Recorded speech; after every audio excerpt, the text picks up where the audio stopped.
Hello, my name is Matt, and welcome back to another game. So we're going to play Half-Life 2 Lost Coast. Let's go. Let's get started.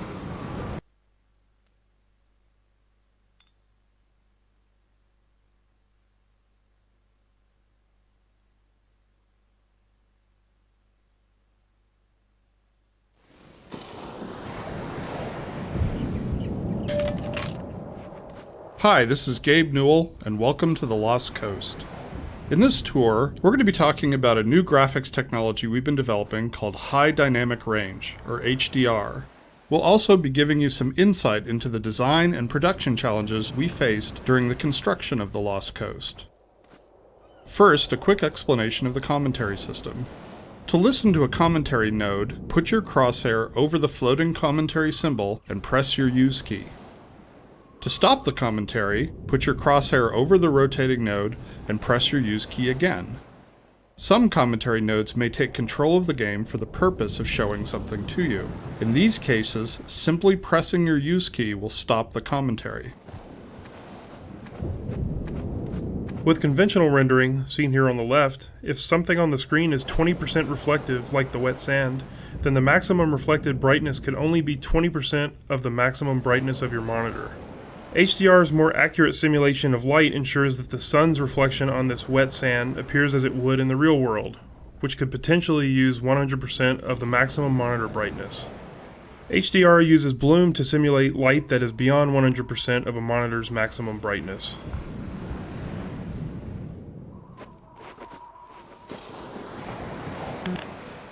The process of building characters in Half-Life 2 taught us many things. By the end, we believed we'd figured out a more effective process for designing and constructing characters. This fisherman is the first character we built using that process. Design-wise, the fisherman was focused on showcasing HDR and the way light falls on human skin. The highlights on his forehead and nose are good examples of specularity on human skin. You can see how the wrinkles on his cheeks and around his eyes are an example of how we can use normal maps to add depth. Production-wise, the fisherman was built using a similar process to the rocks you saw on the beach. We model the 3D character at a very high detail, then extract much of the physical information and store it in the textures.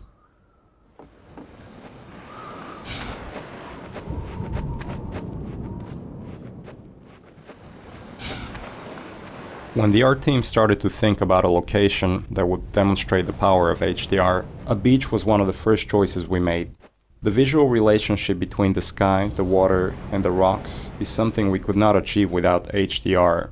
In order for high dynamic range to correctly simulate the light's interaction with the surfaces around you, like these wet rocks, we needed more precise information about the surfaces than we've had in the past. And now going forward, we're modeling textures in 3D packages to ensure that the physical information encoded in the texture allows HDR to correctly bounce light off the surface. We also designed the colors and values of each surface to ensure they will be correct across all exposure levels.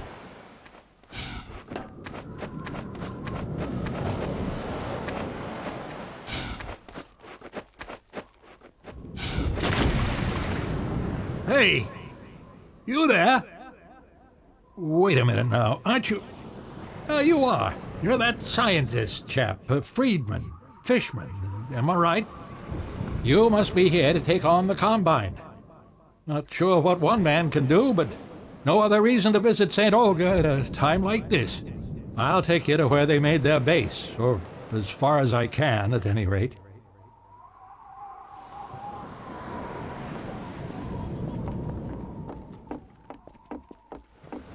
Water presents us with a lot of rendering challenges. In fact, we have to render the scene 3 times. Once for the refraction of what's under the water, once for the reflection of everything above the water, and once from the player's view. You can see the reflection and refraction scenes in the 2 small windows on screen. In the refraction, we calculate per pixel how much water you're looking through to do a volumetric underwater fog to simulate particulate matter. For our full HDR solution, we had to go through the entire engine and modify every bit of code that calculated light and color. For example, these water reflection and refraction renderings had to be improved to support the full range of contrast values.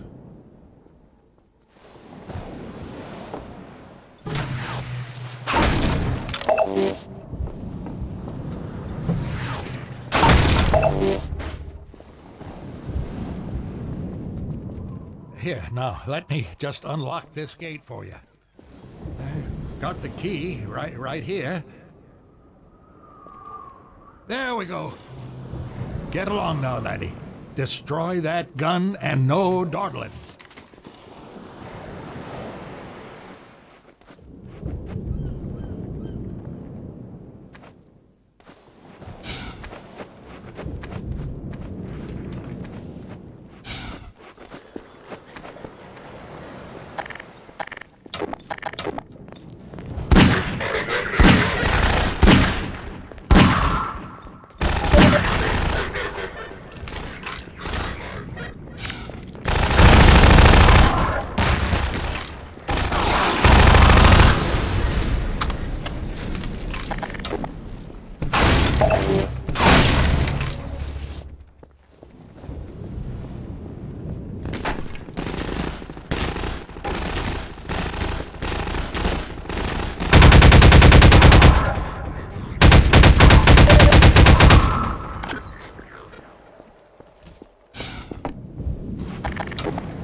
The area you're currently entering is called the Cliffside Arena.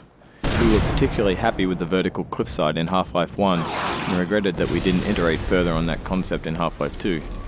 Vertical space allows us to force the player to deal with threats from above and below. We find that players focus their view on the direction they're traveling, so by using a cliffside and having the player ascend it, we ensure that the player will look up and be prepared for enemies. If the player's path was to move past the bottom of the cliffside, it would be unlikely he would notice soldiers rappelling down from above. And dying from unknown threats never feels fair and certainly isn't fun.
One of the features of our HDR solution is dynamic tone mapping.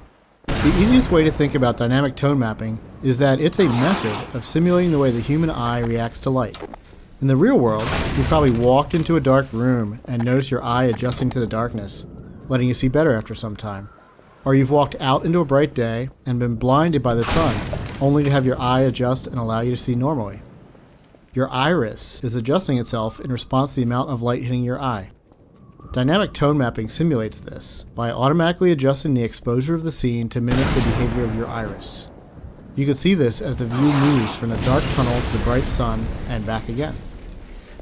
Here, you can see the way we calculate the amount of light hitting the player's eyes.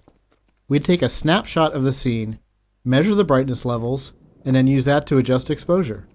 We consider light at the center of the screen more important than at the edges to better simulate the geometry of the eye. The courtyard in front of you is a space we call an arena. Arenas are built to hold the player for a period of time and usually contain combat or some other challenge. They often have multiple entry points for enemies, along with a gate of some kind to prevent the player moving on until the challenge has been completed. In this case, the arena is free of enemies until the player solves a puzzle and triggers an alarm. This is a method that allows the player to explore the arena and get a sense of its space before being forced to fight in it. It adds a sense of uneasiness to the player, who's expecting to be attacked, now that they've reached the goal set for them at the start of the map. The break in the action here is also a crucial part of the level's pacing. It allows the player to recover and explore the world a little after being attacked on the way up the cliffside. The Source engine supports a wide variety of shaders. The refraction shader on the window here requires us to copy the scene to a texture, refract it, and then apply it to the window surface. To fully support HDR, every shader in the engine needed to be updated. So this refraction shader was improved to support the full range of contrast. If you viewed the sun through this window, it would be refracted correctly.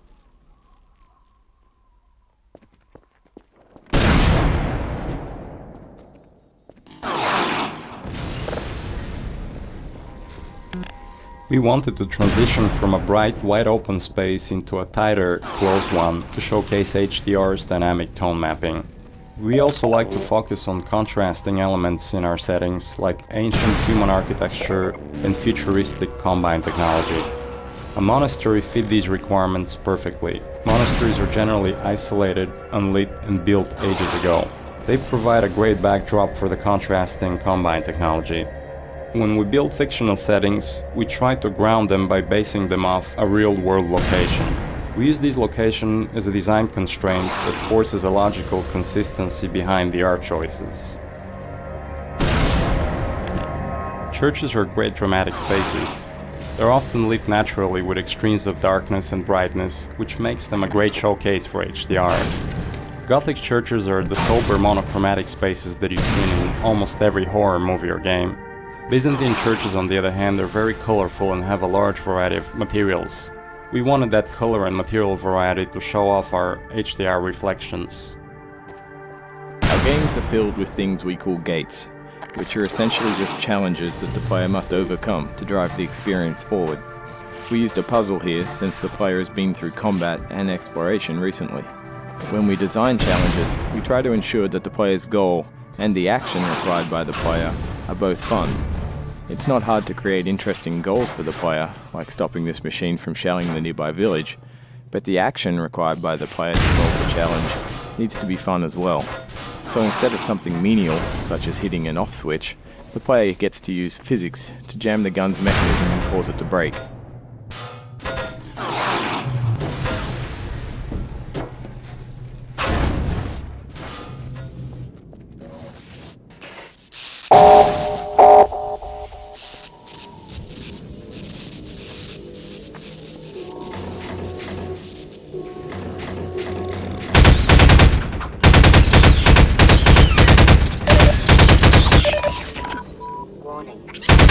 Toxin levels detected.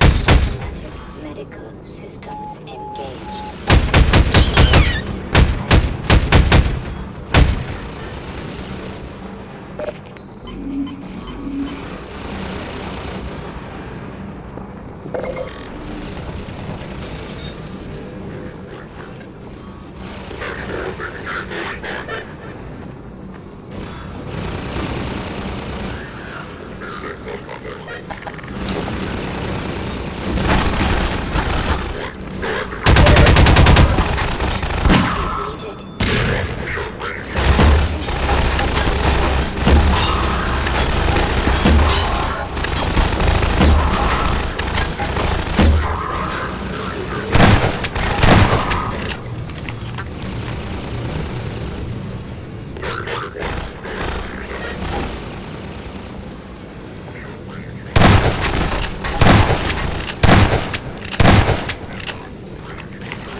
This marks the end of the Lost Coast tour. This has been an experiment on our part to see if our community would find it interesting to learn more about our development process. As always, we're interested in your feedback. I can be reached at gaben, Gaben, at valvesoftware.com. If people like this, we'll keep producing this kind of content for all of our games going forward. Thanks for listening.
Did it, lad.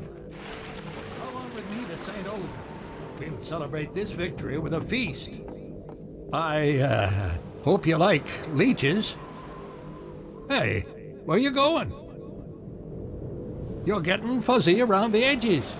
Well, I guess you got other places to be. Nice knowing ya. Well, that's all. Thank you for watching and hit that subscribe button. See you soon. Bye.